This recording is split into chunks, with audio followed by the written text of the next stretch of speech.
to the curious case of Depp versus Heard. I'm Kate Snow. We've shown you intense testimony from the 6-week Johnny Depp-Amber Heard defamation trial, both sides making claims of abuse. But online, those serious allegations are becoming memes and jokes, the case taking over social media where everyone seems to have an opinion.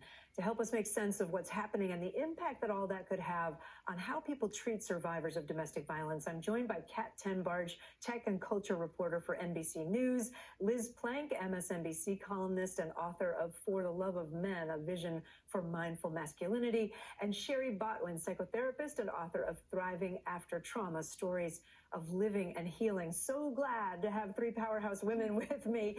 Kat, let's start with you as a reporter. How would you characterize what has happened with this particular trial online on social media? It's been like a faucet. I haven't seen anything like it. Every single social media platform is dominated by conversations about this case. And all of that conversation, for the most part, centers around the idea that Amber has lied and that Johnny Depp is the victim of her domestic abuse. And younger audience, it feels to me, as an older person, it feels like it's Gen Z. Like there's a lot of 20-somethings really sort of, this is their O.J. Simpson in a way. There definitely has been, I would say, an outpouring of conversation among the people who are most frequenting these social media platforms. So when you look at a site like TikTok, there's a huge young audience that's contributing content. There are also increasingly more and more people in their 20s, 30s, and 40s getting on these platforms and using them to share their viewpoints. Yeah. Liz, I went on TikTok this afternoon to look, just to do a search for Amber Heard, and I really couldn't believe how many, I am on TikTok, by the way, but like I couldn't believe how many, there were people doing lip syncs to her, you know, really making fun of a woman who says she's survived, was alleging abuse. What does this mean for the larger conversation in this country? Yeah, that's a great question. A lot of us have watched this trial and thought, oh my gosh, there's so much that's being revealed about Johnny Depp and Amber Heard that we didn't know, that they didn't want us to know. But I think that this trial is revealing so much about us and ourselves and the way that we're responding to it.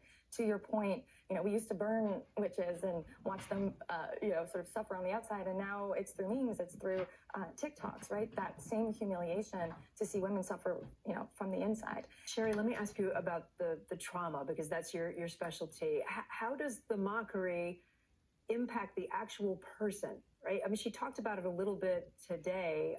And again, she's making allegations, Amber Heard, of abuse.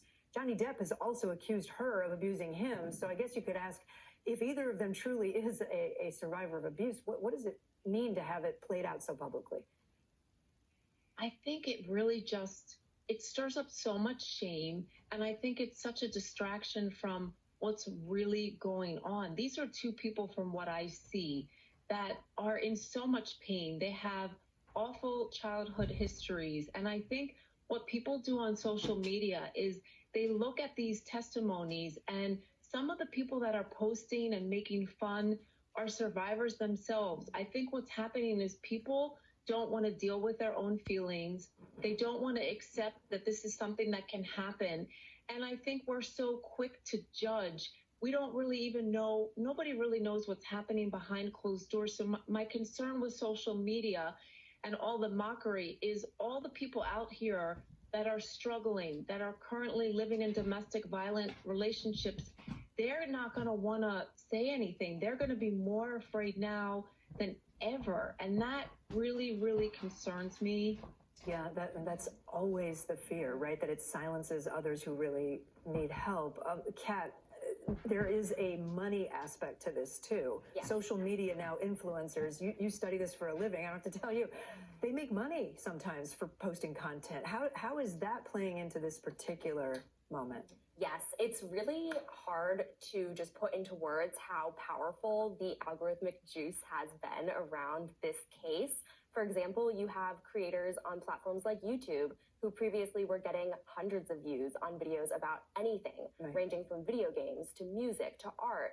All of a sudden, they're pumping out videos about this trial, videos that make Johnny Depp look good and make Amber Heard look bad, because those are the only ones that people want to see.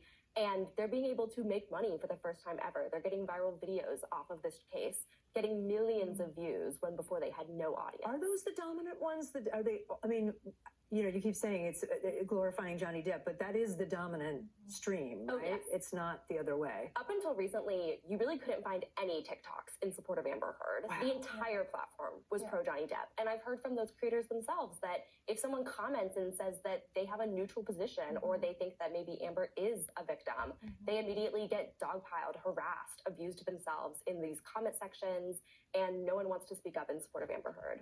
Yeah, and we don't know who's telling the truth. We don't know who's lying. That'll be for the jury to decide. But what is true and what Kai is pointing to is this glamorization of Johnny Depp. What does it mean for that? Are we at the end of Me Too? Is this a reversal? Where are we? I mean, it's a backlash to Me Too. What we're seeing happen and the stereotypes that are coming out, right, that are calling Amber Heard a liar, glorifying Johnny Depp as this amazing man, right, is the reason why Me Too started. It's why activists really wanted to fight for this movement and why it's so important, because women didn't feel, and survivors of all genders didn't feel like they could report, didn't feel like it was going to be welcome. And what we're seeing unfold on the internet is that we're proving them right. We're saying that, yes, you will be silenced, you will be humiliated. Sherry, do you want to answer that one too about Me Too? Yeah. So I feel like we're definitely going backwards, but here's what I want to say. When people hear about domestic violence, they say they support the victims. The problem here is that when it's somebody that we know, somebody that we maybe like, people don't want to believe that somebody that maybe they looked up to or enjoyed watching in the movies or had like an idea of who this person was, they don't want to have to think, this person is really capable of doing what's alleged in court.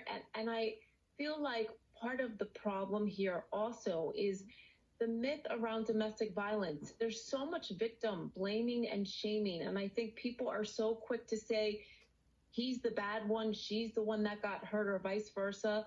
In toxic relationships like the one that I think we're seeing play out in court, it's often both of them that are provoking each other. And I feel like part of what we're trying to do with #MeToo is say, if you're a victim of sexual assault or you live in a domestic violence relationship, you should not be made to feel like you are the cause of that. It's not so black and white. And I think all these videos and the myths that we've been trying to Thank you all so much. A really interesting conversation. Appreciate it.